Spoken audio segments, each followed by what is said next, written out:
अच्छा लग रहा है। तो मेरा क्वेश्चन ये है सर आपसे, जब हम लाइफ में कोई डिसीज़न लेते हैं कि हमें ये पर्टिकुलर चीज़ करनी है, और क्योंकि हम डिसीज़न लेते हैं तो हमारी आदत है कि पहले हम 4 लोगों से पूछते हैं कि तू बता तेरी क्या राय है, तू बता तेरी क्या राय है।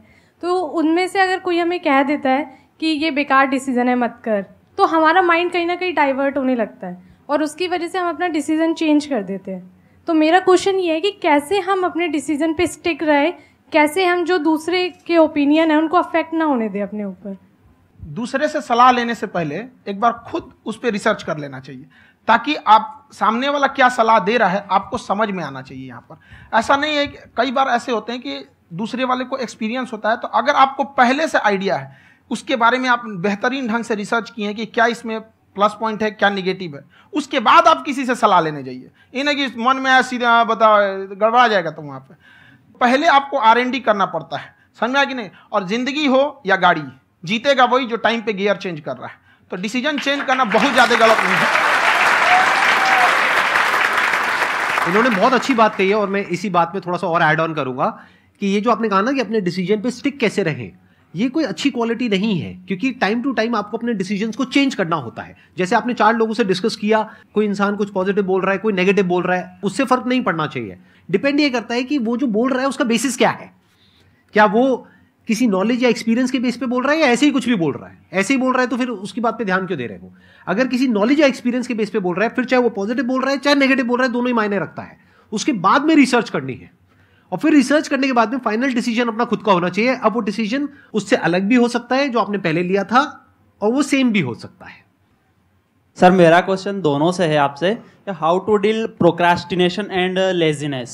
हमारा ब्रेन है ना, ये बहुत आलसी टाइप का, इसको आराम खोजना पसंद है। अब थोड़ा सा भी अब इसको आराम की ओर लेके चले गए ना तो फिर उधर ही रहेगा। आप सोचेंगे 10 मिनट आराम कर लेते हैं ना, तो 10 मिनट 2 घंटा बना देगा। उसको टॉर्चर कीजिए, चल 10 मिनट बाद में। उसको आप उस पर हावी में, वो कह रहा है कि हमको आराम चाहिए, आपको हाँ आराम मिलेगा, पहले काम फिर मिलेगा आराम। तो आप उसके हिसाब से मत चल। आपका मन कर रहा है थोड़ा सा देख लेते हैं, कोई नोटिफिकेशन आया, आप कोई काम कर रहे हैं, क्यों पहले काम कर लीजिए, बाद में देखिएगा ना नोटिफिकेशन। आप हावी मत होने दीजिए यहाँ पे। अगर आप 5 मिनट भी थोड़ा सा लूज पड़े ना, थोड़ा सा कमर सीधा कर लेते हैं, 2 घंटा बर्बाद कर दिया आपको। हावी मत होने दीजिएगा उसको अपने ऊपर। प्रोक्रेस्टिनेशन को तोड़ने का एक ही तरीका है, सबसे छोटे लेवल पे ले जा करके उस गोल को तोड़ दो। यानी वो गोल बहुत बड़ा है, उसको ब्रेक डाउन करो, उसके सबसे पहले स्टेप पे आ जाओ कि उसको अचीव करने का सबसे पहला स्टेप क्या है। जैसे गाड़ी चलाना सीखना है, उसका सबसे पहला स्टेप क्या है।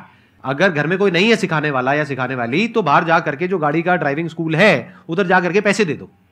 अब फंस गए ना तो फंसा दो अपने आप को। दिमाग ये लगाओ कि अपने आप को कैसे फंसाया जाए। जब हम फंस जाते हैं ना तो फिर हमको वो काम करना ही पड़ता है। Then there is no looking back. जब तक आप सोच रहे हो तब तक सोच रहे हो, उसको बोलते हैं पैरालिसिस ऑफ एनालिसिस, कि आप सोचते चले जा रहे हो अपने माइंड में, मैं ये करूंगा वो करूंगा वो करूंगा वो करूंगा, और प्रोक्रेस्टिनेट हो रहा है, वो चीज टलती चली जा रही है। तो उसको छोटे से छोटे लेवल पे ब्रेक डाउन करके उसको कर दो। That is number 1। और जैसे ही करना शुरू करते हो, कोशिश करो कि उसको जब तक कि आप सही से नहीं कर लेते हो उसको छोड़ना नहीं है, तो आपकी लेजीनेस भी खत्म हो जाएगी। कई लोगों को तो हमने देखा जो सप्ताह में कुछ भी नहीं करता, वो भी संडे को आराम कर रहा है।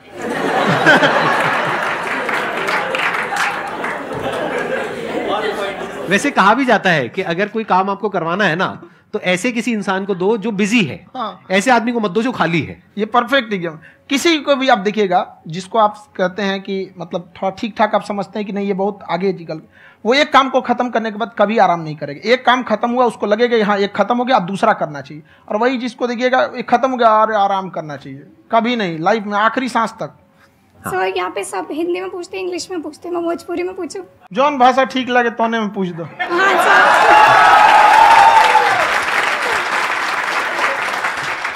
सर ये पूछे के चाहते नहीं कि जैसे हमने क्या पढ़ाई करी नहीं सर, तो कभी कभी डेली टारगेट्स जो होला वो कंप्लीट ना होला।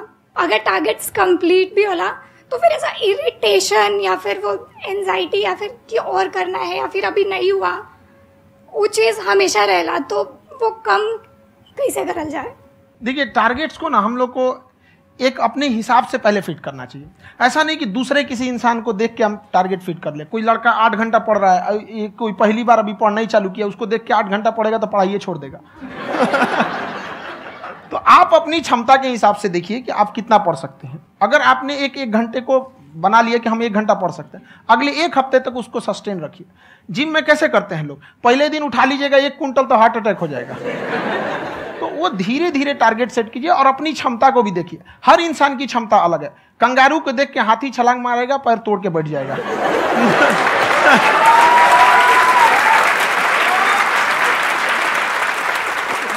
अब संदीप सर का मोटिवेशन देख के इसका मतलब क्या कि ट्रेन के आगे खड़ा हो जाएंगे, ढकेल देंगे तुमको। हालांकि ऐसा कर देते हैं, लेकिन ऐसा करिएगा लोग नहीं, क्षमता पता होना चाहिए। आपके अंदर एंजाइटी हो रही है कि मैंने कर तो लिया है, आप ये नहीं कह रहे कि मैंने कुछ भी नहीं किया है फिर मेरे को एंजाइटी हो रही है, आप ये कह रहे हो मैंने काफी कुछ कर लिया है फिर भी एंजाइटी हो रही है कि कहीं कुछ छूट तो नहीं गया है। तो बेसिकली आपको ये देखना है कि अगर आपके अंदर ये एंजाइटी हो रही है, that means you are a very good student, आप एक अच्छे स्टूडेंट हो। क्यों? क्योंकि बहुत सारे स्टूडेंट्स तो ऐसे हैं उनको पढ़ने के नाम से एंजाइटी होती है। तो आपको एंजाइटी हो रही है कि मैंने पढ़ लिया, दिन में मानो 8 घंटे का आपने टारगेट सेट किया और 6 घंटे पढ़ लिया, या मान लो 8 घंटे भी पढ़ लिया, फिर भी एंजाइटी हो रही है कि मैंने 10 घंटे नहीं पढ़ा।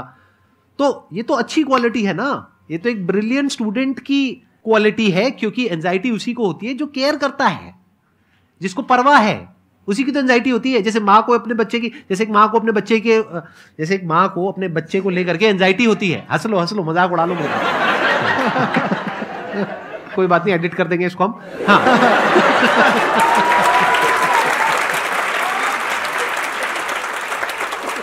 जैसे एक माँ है, उसको अपने बच्चे को लेकर के एंजाइटी होती है, थोड़ी सी भी तबीयत खराब हो जाए उसको एंजाइटी होती है, चाहे बच्चा ठीक भी है, डॉक्टर को नहीं होती है।